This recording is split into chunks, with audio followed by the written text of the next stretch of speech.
Yes, तू कधी शिकला आहे? हा, 8वी, बरोबर आहे ना, म्हणून त्याला समजलं. Very good. बस काय, बरोबर आहे ना, शाबास. तर आता 26 पाहिजे. 26 + 1 केलं तर किती येते? हे दोघांचं पण साइन काय पाहिजे? प्लस. पहिली टर्म परत आपल्याला जशाला तसंच लिहिणं आहे. अरे बरोबर आहे का? आणि इथं प्लस करून 26y वायच्या फॉर्म मध्ये ना, तर वाय लिहा लागल प्लस 1y म्हणजे y ना, आणि प्लस काय 13 = 0. मग इथं 2 घ्यायच्या, दोन्हीतून कॉमन काय निघतं? y पण निघतं, 2 पण निघतं ना, 2y. इथं काय उरलं? y. 2च्या पाड्यामध्ये 26 येते, 13 नंबरला y इथं आला ऑलरेडी, प्लस इथं कॉमन काही निघत नाही म्हणजे 1 तर निघतोच. इथं ब्रॅकेट परत y बरोबर, 13 का 13 = 0. मग बाय 2y + 1 हे दोन तर सेमच आहे ना, दोघांपैकी एक लिहून घ्यायचं. y + 13 = 0.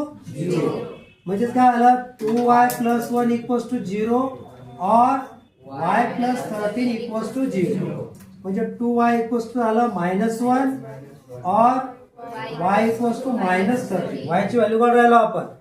y -1/2.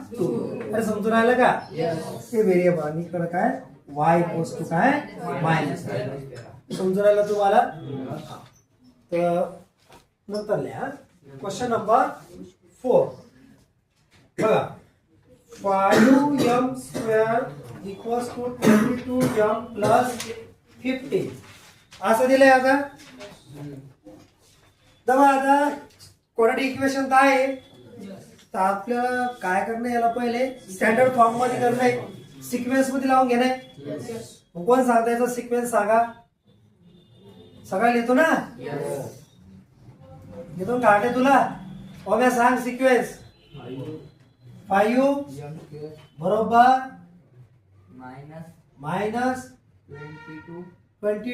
m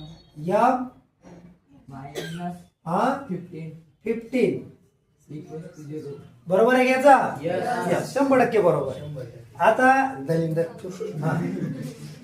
5 इथं -15 आहे ना, तर 5 × -15 तर येतो -75 होते ना.